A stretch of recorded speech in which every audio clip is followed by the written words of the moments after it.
তোদের জন্য একটা বিশাল খবর আছে। আজকে আমি তৈরি করতে যাচ্ছি কন্টেন্ট ক্রিয়েট। তোকেও বলছি ভাই, তোকেও বলছি, তোদের দুজনকেই বলছি, আজকে যে লেভেলের ক্রিয়েটটা করবো তা কন্টেন্ট ধারণার বাইরে, একটা আলাদাই লেভেল, আলাদা। আচ্ছা বল দেখি কি প্ল্যান তোর তাহলে আজকে। দেখ ভাই, ভালো কিছু থাকলে কর, ওই আলবাল ছাল বেকার করিস না। হ্যাঁ ভাই ঠিক বলেছি ভাই। এই হ্যাঁ রে ভাই, আমি তাই বলছি। শোন ভাই, আমার কাছে একটা ভালো মানে জবরদস্ত প্ল্যান আছে এবারের জন্য। আমার কাছে একটা পেন আছে।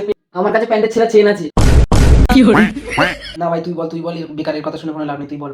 দেখ ভাই, এখন যেই ব্যাপারটা চলছে, কালকে আমরা 4টের সময় বেরোচ্ছি। কারণটা হলো এখন ঠান্ডা পড়েছে, তার মধ্যে যদি একটু কুয়াশা কুয়াশা হয়, বুঝতে পারছিস তো ব্যাপারটা কি বলছি? আরে কি হয়েছে তোদের? ভাই কি যে বলি, আমার যা জ্বরটা এসেছে না, ঠান্ডাও লাগছে খুব। আর এই জ্বরে আমি না কাল সকালে যেতে পারবো না ভাই, ক্ষমা করে দে প্লিজ, ক্ষমা দে ভাই, আমার একটু ঘুমাতে দে। কি হয়েছে তোদের? ভাই আমার না খুব পেট খারাপ, তোদের কি বলবো, তোদের তো পারবো না ভাই, ক্ষমা দে। আচ্ছা তাহলে কালকে আমি একা একাই যাবো। আমি আমার গার্লফ্রেন্ডটাকে ফোন করে বলে দিচ্ছি, তোর বান্ধবীদেরকে যে নিয়ে আসার কথা বলেছিলাম, তোরা যাচ্ছিলি তো, তাই জন্য আগাম বলে রেখেছিলাম, তোরা একটু ডিসকাস করতে এসেছিলাম। ঠিক আছে, ওকে বারণ করে দিচ্ছি ওর বান্ধবীদেরকে আনতে না।